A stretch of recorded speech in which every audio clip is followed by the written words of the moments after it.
People often tell us that being open, honest, and vulnerable helps us trust others. People tell us that sharing our feelings, problems, and objectives will help us connect with others. But what if this openness really makes us more prone to manipulation? This movie will show you why being open may sometimes backfire. Telling too much about yourself can give other individuals the power to control you instead of bringing you closer together. People can use your feelings, wants, and goals against you, and you might not even know it. So, what do you need to do? The key is to learn how to keep yourself safe. It's about being smart about what information you give. To be real or make friends, you don't have to share everything. Sometimes the best thing you can do is not let anyone know what you're really thinking, feeling, or wanting. By the end of this film, you'll realize why silence and strategic restraint can give you more control than complete transparency. Prepare to change how you think about vulnerability and how you act in the world. Let's get started. You learned that being open and vulnerable was the best way to connect, that people would understand, care about, and support you if you told them the truth and showed them how you felt. People said that being vulnerable was a good thing since it helped people trust each other and get closer. But what if that's not the case? What if being too open and honest puts you in danger? What if it doesn't make you closer to people, but instead lets them dominate you? You give someone a bit of your authority every time you tell them something private. When you tell them about your shortcomings, dreams, and prior problems, people start to get a sense of who you really are. But you can't take it back once it's out there. People don't always listen to get what they want. They sometimes listen to discover a way in. When you let them in, they don't just see your weakness. They see a chance to control you. They find out what makes you feel little, what makes you angry, and what makes you sad. They recall the little things that you didn't think were important and save them for later. You can be giving up power while you think you're establishing trust. This isn't saying that you should never be honest. It's about knowing who should view your most private bits. It's about keeping oneself safe from people who might take advantage of your honesty. Being vulnerable isn't just about making connections. It's also about knowing when to be vulnerable. Not everyone should be able to get to the most private portions of you. You don't have to tell someone everything to get close to them, especially if doing so could cost you more than you think. That's when stillness comes in. When you don't tell people what you really want, when you keep your feelings and plans to yourself, you have the power. People can't manipulate what they don't know. They can't stop or change your next move if they don't know what it is. Being quiet doesn't mean you're cold or distant. It means you're being smart. It's about not letting anyone else write your tale for you and keeping control of it. So, the next time someone asks you about your goals or how you feel, stop and think. Do you really need to tell them that?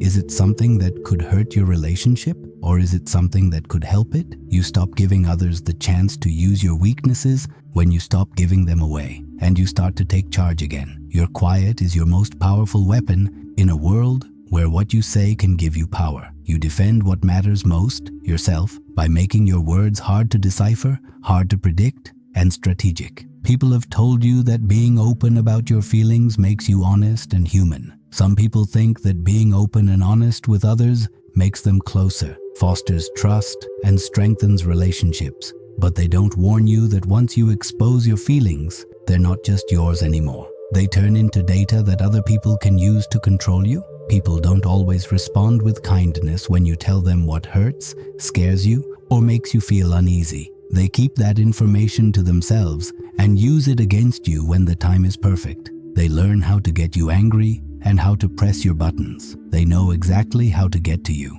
and that knowledge gives them power. You don't have to hide your feelings all the time, but you do need to pick when and to whom you show them. You can't go back after you've opened up. Someone else can use your feelings, anxieties, and wants as weapons. The person you thought was a friend could be the one who uses your grief to control you, trick you, and make you feel tiny. Machiavelli didn't suggest to completely shut down your feelings. He told them to keep them safe and limit what other people see. Your feelings are yours, but once they are out in the open, they can be exploited against you. You don't have to keep your feelings a secret forever. Just know how much it will cost to share them too much. So, the next time you want to talk, stop and think. Think about whether this person really needs to know this element of you. Will they use this information to help me, or will they use it to control me later? It's really important to know about this change in power. Keep your emotional depth to yourself and just share what you need to. You don't have to be cold or emotionless.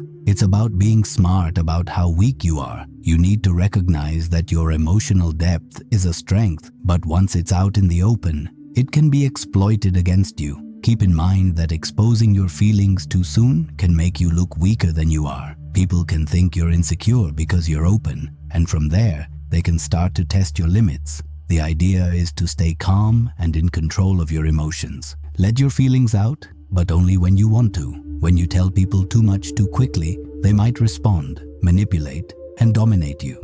You can learn how to get the upper hand in your encounters by employing strategic silence and keeping knowledge to yourself by watching How to Outsmart Anyone: 5 Machiavellian Rules for Total Control. You learned that loyalty is important and that being open and honest about your loyalty makes you strong and trustworthy. But what if that was wrong? What if displaying your loyalty too soon actually makes you predictable, easy to manipulate, and vulnerable? People tend to take you for granted when you give your devotion away too quickly. They no longer perceive your dedication as a strength. Instead, they see it as a way to get what they want. They know you'll always be there, so why should they try to win your loyalty? They won't try to earn it anymore, and your presence will be expected, not valued. Being loyal is strong, but only when you earn it, not when you give it away. Once you tell people who you're loyal to and who you'll fight for, they can use that information against you. They can change your loyalties, exploit them to make your position weaker, or even use your loyalty to keep you from reaching your real aims. Machiavelli understood this very well. He said that being too loyal too quickly is like giving someone a blueprint of your flaws. When people know who you are loyal to, they may control you, change your mind, and break you down. It's not about being mean or frigid. It's about keeping yourself from being used by someone else. It's not enough to say you're loyal. You have to show it to people who have shown they deserve it. When you don't show your loyalty, people can't trust you. You have influence because people don't know where you stand. People will respect you more if they know you'll always be there for them, since they know your devotion is not a given, it's earned. The point isn't to be disloyal. It's to wait until someone has earned your loyalty. Don't give it away just to fit in, be liked, or feel like you belong. You should not give away your devotion easily. It should be a rare and treasured thing. The next time someone asks you who you're loyal to, grin and respond, "I'm still watching." Keep them on their toes and unsure. They respect you more when they don't know who you really support. You don't have to say how loyal you are to show how valuable you are. Your actions will achieve that. Devotion that comes over time is stronger than devotion that is given away too quickly. Don't show your cards too soon. Let individuals show you that they deserve your loyalty. Want to discover how to quit being governed by your loyalty? Keep watching to find out how to safeguard your power and make your allegiance work for you. People have informed you that being open about what you want helps you connect with others, that telling other people what you want and what drives you will make things more obvious and real. But what if that's wrong? What if telling others what you want makes it simpler for them to control you? When you tell other people what you want, you offer them the key to your shortcomings. You let them know what you want, what you need, and what drives you. And once they know that, they can use it to get you to do things. Like a carrot on a string, they don't even have to give it to you. Just the thought that they might one day is enough to make you bend and chase. It's a subtle but strong way to govern. Consider it. If someone understands what you want, they can make you go after it on their terms instead of yours. They can get you to work more, give up more, and ignore things you wouldn't ordinarily accept because they've given you just enough of what you want. That's how you lose power. Desire is strong, but when other people can see it, it loses its power. You lose control as soon as your wants are known. You start to chase them, thinking you have control, but other people are really in charge. And what you thought was a relationship turns into a deal. You are no longer doing things your way. You are doing them someone else's way. Machiavelli knew this very well. He didn't just tell you not to expose your genuine goals. He also told you not to display what drives you. People can change your mind once they know what drives you. They can give you anything you desire if you do what they say. They can make you seek fake rewards, give you accolades to keep you from doing what you really want to do, and even make you work for their goals instead of your own. But here's the secret. You don't have to hide what you want.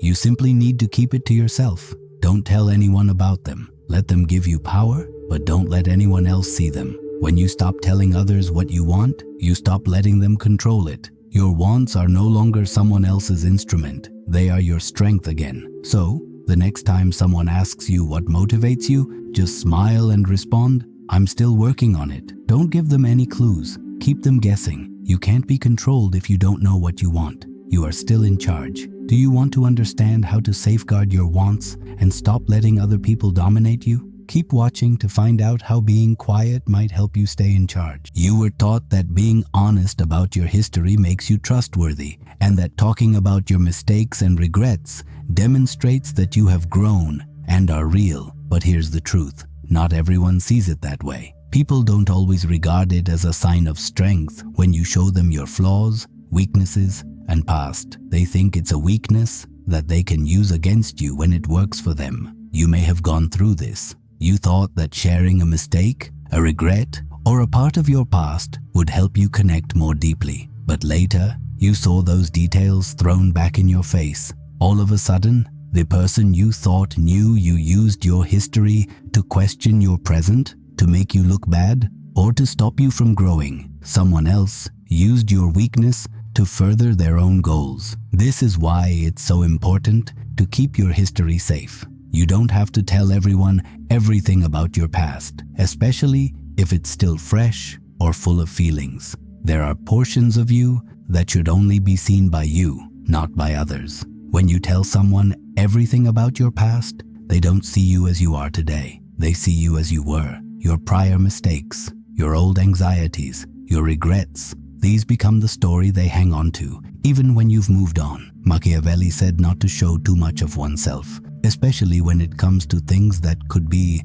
exploited to control you. Your past is strong, but only when you keep it to yourself. You don't have to keep it a secret, but you should be careful about when and how you tell people. You lose control of the story if you tell everything. You allow other people tell your story, and it's tougher to get your power back once that happens. You don't have to tell everyone your whole story, especially not at the beginning of a relationship or conversation. Don't let others see the mistakes you've made. Let them see the person you've become. You should only show your wounds and growth to people you trust over time. You keep the story in your hands when you maintain your history. The more you show, the less power you have over how other people see you. Once they know your story, they may choose which pieces are important and how they will use them against you. You might assume that being open will help you create trust, but it really makes you more open to being manipulated. So, from now on, keep your narrative safe. Take care of your past. Don't tell everyone about every mistake, regret, or concern you have. Let folks think, let them fill in the blanks. You get stronger the less they know. No one else has your tale. You can control it, shape it, and share it when you're ready. That's when you get your power back, when you stop giving away your past for free. You now know how important it is to be quiet, hold back, and protect your truth. You can take back control and live your life on your own terms by adopting these tips right now. Don't forget to like and subscribe to this video for more helpful tips.